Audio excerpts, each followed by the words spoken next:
మన భారత రాజ్యాంగంలో పౌరులందరి సంక్షేమం గురించి ప్రభుత్వానికి ఒక ప్రత్యేకమైన బాధ్యతను గుర్తుచేసే ఒక ఆర్టికల్ ఉంది. అదే ఆర్టికల్ 47. అసలు ఏంటి ఈ ఆర్టికల్? ప్రభుత్వం మనకు చేసిన ఈ వాగ్దానం యొక్క లోతుపోతులేంటో ఈరోజు వివరంగా చూద్దాం.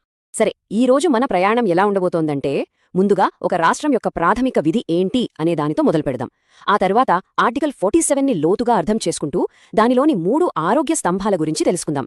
మరి ఇది కేవలం సిద్ధాంతమా లేదా ఆచరణలో కూడా ఉందా? అలాగే ఇది మన జీవించే హక్కును ఎలా బలోపేతం చేసిందో కూడా చూద్దాం. ఇక చివరగా ఇప్పటికీ ఈ ఆదేశం ఎందుకు ఇంత ముఖ్యమైనదో చర్చిద్దాం.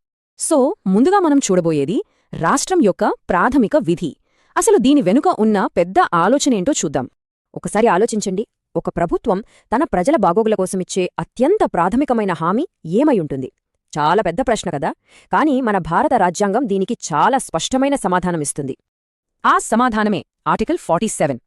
ఇప్పుడు ఈ ఆర్టికల్ ఏం చెప్తుందో, దాని అసలు పాఠం, దాని అర్థమేంటో వివరంగా చూద్దాం.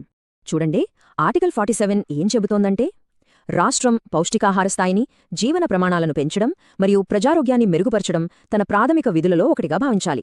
మరియు ఆరోగ్యానికి హానికరమైన మత్తుపానీయాలు మరియు మాదక ద్రవ్యాల నిషేధాన్ని తీసుకురావడానికి కృషి చేయాలి. చూశారుగా, ప్రభుత్వం యొక్క ప్రాథమిక విధుల్ని ఎంత స్పష్టంగా నిర్దేశిస్తుందో.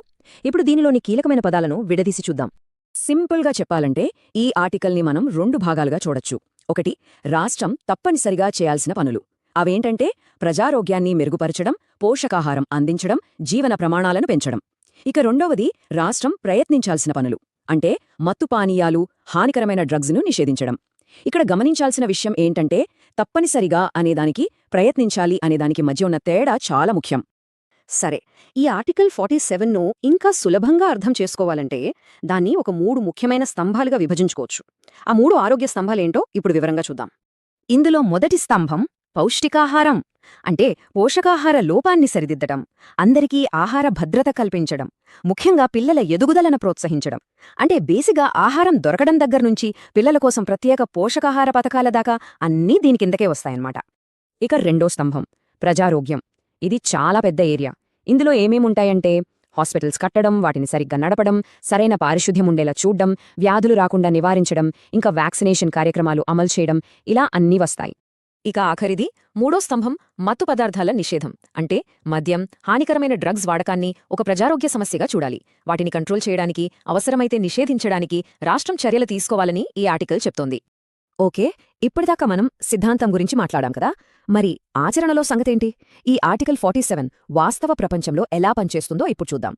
నిజానికి ఆర్టికల్ 47 అనేది కేవలం రాజ్యాంగ పుస్తకంలోనే లేదు, అది మన చుట్టూ ఉన్న ప్రభుత్వ పథకాల రూపంలో కనిపిస్తుంది. ఉదాహరణకు, పౌష్టికాహారం అనే లక్ష్యాన్ని తీసుకుంటే జాతీయ ఆహార భద్రతా చట్టం, మధ్యాహ్న భోజన పథకం, పోషణ్ అభియాన్ ఇవన్నీ దానికోసమే. అలాగే ప్రజారోగ్యం కోసం ఆయుష్మాన్ భారత్ లాంటి పథకాలున్నాయి. ఇక ఆఖరిది నిషేధం విషయానికొస్తే బీహార్, గుజరాత్ లాంటి రాష్ట్రాల్లో అమల్లో ఉన్న మద్యపాన నిషేధ చట్టాలు దీనికి మంచి ఉదాహరణలు. ఇక్కడే ఒక చాలా ఆసక్తికరమైన విషయముంది. ఆర్టికల్ 47 అనేది కేవలం ఒక మార్గదర్శక సూత్రం అయినా సరే, దానికి అసలైన పవర్ రావడంలో మన కోర్టులు, అంటే న్యాయ వ్యవస్థ చాలా కీలక పాత్ర పోషించాయి. అదెలాగో ఇప్పుడు చూద్దాం. ఈ విషయం అర్థం కావాలంటే రాజ్యాంగంలో 2 రకాల అంశాల మధ్య తేడా తెలియాలి. ఒకటి, నిర్దేశక సూత్రాలు, అంటే directive principles of state policy లేదా డిఎస్పీ. ఆర్టికల్ 47 ఈ కోవకే చెందింది. ఇవి ప్రభుత్వానికి ఒక గైడ్లైన్ లాంటివి. వీటిని అమలు చెయ్యలేదని కోర్టుకు వెళ్లలేం. రెండోది, ప్రాథమిక హక్కులు, అంటే ఫండమెంటల్ రైట్స్. ఆర్టికల్ 21 లాంటివి. ఇవి పౌరుడికి రాజ్యాంగం ఇచ్చిన గ్యారంటీ. వీటికి భంగం కలిగితే నేరుగా కోర్టుకెళ్లొచ్చు. ఇప్పుడు చూడండి కోర్టులు ఏం చేశాయో.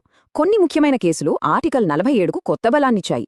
ఉదాహరణకు 1951లో స్టేట్ ఆఫ్ బాంబే వర్సెస్ బల్సారా కేసులో ఆర్టికల్ 47 ఆధారంగా రాష్ట్రాలు నిషేధ చట్టాలు చేయొచ్చని కోర్టు చెప్పింది. కానీ అసలు టర్నింగ్ పాయింట్ 1996లో వచ్చింది. పశ్చిమ బంగా ఖేత్ మజ్దూర్ సమితి కేసులో సుప్రీంకోర్టు ఒక అద్భుతమైన తీర్పిచ్చింది. ఆరోగ్యంగా ఉండే హక్కు అనేది జీవించే హక్కులో అంతర్భాగం, అంటే ఆర్టికల్ 21 కిందకే వస్తుందని స్పష్టం చేసింది. చూసారా, ఇక్కడే అసలు విషయం ఉంది.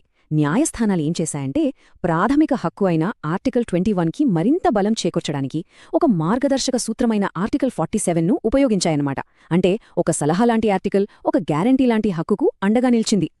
దీనివల్ల వచ్చిన అతి పెద్ద మార్పు ఏంటంటే, జీవించే హక్కు అంటే కేవలం ఊపిరి పీల్చుకోవడం కాదు, గౌరవంగా బ్రతకడం. మరి గౌరవంగా బ్రతకాలంటే ఆరోగ్యం ఉండాలి కదా. సో ఆరోగ్యం కూడా జీవించే హక్కులో ఒక భాగమైపోయింది.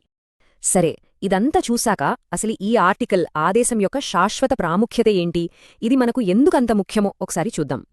ఒక్క వాక్యంలో చెప్పాలంటే ఆర్టికల్ 47 అనేది ప్రజారోగ్యం, పౌష్టికాహారం ఇంకా జీవన ప్రమాణాలకు టాప్ ప్రయారిటీ ఇవ్వాలని ప్రభుత్వానికి గుర్తుచేస్తోంది. మన రాజ్యాంగం మానవాభివృద్ధికి ఎంత కట్టుబడి ఉందో చెప్పడానికి ఇదే నిదర్శనం. వెళ్లే ముందు ఒక ప్రశ్నతో ముగిద్దాం. ప్రతిరోజూ మారుతున్న ఈ సమాజంలో ఆర్టికల్ 47 ఇచ్చిన హామీని ఈ రోజు ప్రతి ఒక్క పౌరుడికి అందేలా ఎలా చూడగలం, దాన్ని ఎలా కొలవగలం, ఎలా నెరవేర్చగలం? దీని గురించి ఆలోచించండి.